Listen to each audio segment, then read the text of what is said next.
welcome to Repurposed Books. Thanks for joining us. Today we're going to make book canvas art, and we'll go from something like this to something pretty amazing like this in just a few easy steps, hardly any mess, super fun to make. This is a great family project as well. So check out the supply list in the comments or the description. Get all your supplies together and we'll be right back and we'll get to our amazing art. Okay, welcome back. We have all of our supplies now, and I have just a plain canvas board. You can use canvas board, any shape, any size. You may use the stretch canvas as well. You could use foam board even. I would not recommend poster board as it will warp as it gets wet with our Mod Podge. So I've got my paper plate with a little Mod Podge on it. I use a sponge brush because I just think that controls the glue-ish Mod Podge a little better. I have a Destroyed Books. This one came back to the library without an entire cover, pretty worn as far as aged, and so we're going to use that. You can get an old book at, well, maybe even off your shelf, something that's been destroyed or well loved. You can go to half-price books, garage sales, the library's book sale, any place you can just pick up an old book that looks aged. The other way that I do these is I have book titles that are well loved by me or by someone else, and I make a gift out of them. It makes for a super gift. I have a friend that had a baby. Her favorite book was The Secret Garden. I took pages from The Secret Garden and put them on small canvases, and then for each letter of her daughter's name, I made one of these, and then they were all put on her nursery wall. So just super cute, kind of personal as well. So I have my pages, and I simply just tear them out of the book. I know to some people that's horrible sounding. And you literally just tear. Now I like the look of just a torn page, but if you want clean cut lines, go for it. I do have some samples I'll show you at the end of the video. I have clean cut because I wanted them to look a certain way. But over here, I just have a lot of pages just torn out. And you have to decide ahead of time what your image is going to be. If you want to do landscape or portrait, that does make a difference. And if you want them to lay out a certain way, that maybe the center says something specific, maybe a passage from the book or cover art from the book, something like that, that would go on the front. And it's just simply a matter of putting your Mod Podge down and placing it on top. And then a little Mod Podge on top. Be careful if you buy the Mod Podge that's glossy, because then you will definitely have to take a layer over the top. Again, it's just overlapping and overlapping, and I let some of mine go off the sides, so you'll see like here, because when we're finished, we put all of our paper on, we let it dry, then we'll come along on the back and just tuck these back so they stay.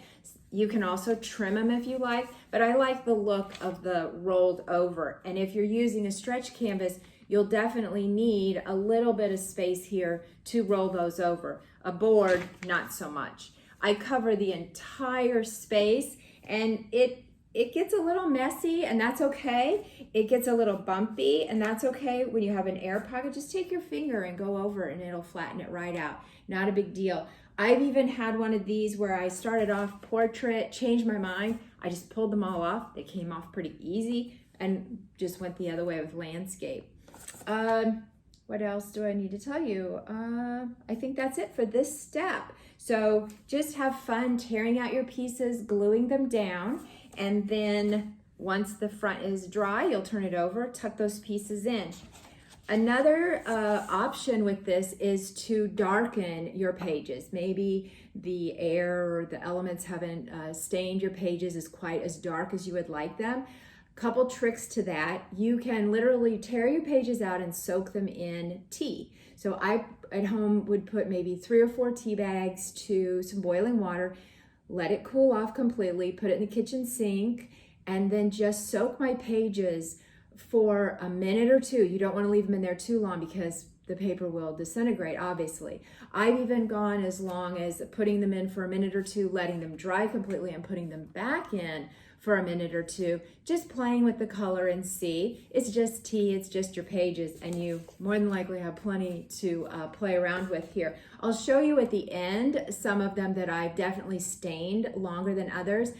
The second trick is that you can put a little bit of watercolor in a squirt bottle, dilute it down, and then once before you paint, but you'd have all your pages out, say like this, just give them a little spritz and then go as dark as you want. This would be really pretty as some light pastels. You go too dark in color though, you're not going to be able to tell that this is a repurposed book.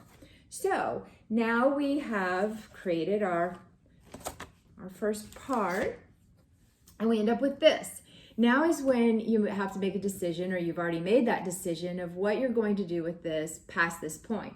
I think they're pretty cool sometimes just like this, especially if you're going to cover an area up or do several, but you can also add some extra touches to it.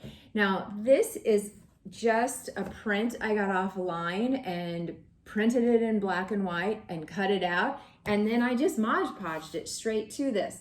And it looks pretty awesome. If you have some extra time and some talent, you may also either stencil out or freehand a painting on top of these. That looks pretty cool too. So how do you do this? Super simple. I have a city skyline here that I just printed offline. It took a couple minutes to cut all these elements out, and I'm simply going to Mod Podge it right on, leaving a little overhang on each side. And I'm gonna put this down here. And then remember, I'm gonna Mod Podge over it because I have the glossy, and it's gonna look really pretty, little shiny. Mod Podge also comes in a matte finish. So if you don't want any shine or reflection back off of it. All right, and no big deal. Put your finger in there and push it down and get any air bubbles out. So here's what, pretty cool. And I do have a little bit of overhang here. Once this dries a little bit, I will tuck that all under and it will curve over and look really nice. Just like if you're painting a canvas, you always want to paint your sides because those are gonna be a tiny bit viewable from anywhere that you place it on a wall.